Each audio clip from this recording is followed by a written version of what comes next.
Tatanong ko lang ho sana kung kailan ho ba magaganap o masasabi o matatawag ang isang tao ay siya'y isang anak ng Diyos. Kasi meron ho bang anak anak ng Diyos sa labas ho ba sa iglesia? Meron ho bang matatawag na siya'y isa sa anak ng Diyos?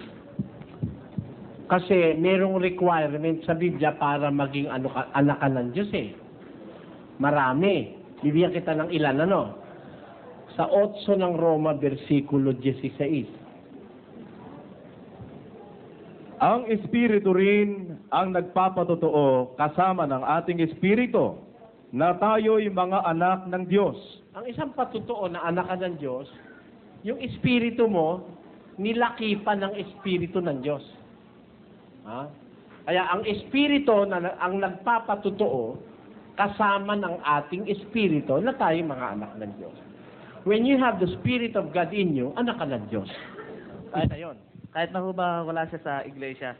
Ang ibang usapan yon. Paano ho ba yun? Aalamin natin mamaya yon. Kailan ka magkakaroon ng Espiritu ng Diyos? Kailan? Pakinggan mo sa 1.23 ng Kawikaan. Para ka maging anak ng Diyos, magkaroon ka Espiritu eh. Paano ka magkakaroon ng Espiritu? Magsibalik kayo sa aking saway. Narito, aking ibubuhos ang aking Espiritu sa inyo. Ayun, sabi ng Diyos, bumalik kayo sa aking mga saway. Turn ye at my reproof. And behold, I will pour out my Spirit unto you. Kaya magbabalik loob ka sa Diyos para ibuhos sa Espiritu eh. Di ba? Para maging anak ka ng Diyos. Anong katunayan na para maging anak ka ng Diyos, magkaroon ka Espiritu, babalik ka muna sa Diyos. Unang Juan 3:24.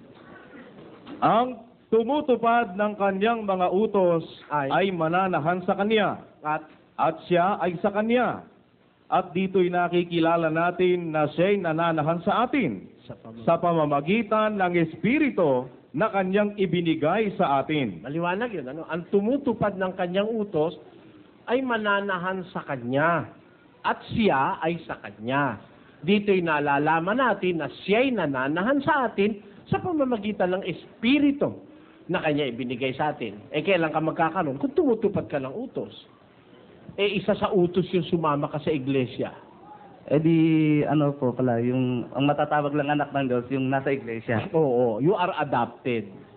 Hindi ka gaya ni Kristo na talagang bugtong na anak. We are adopted sons.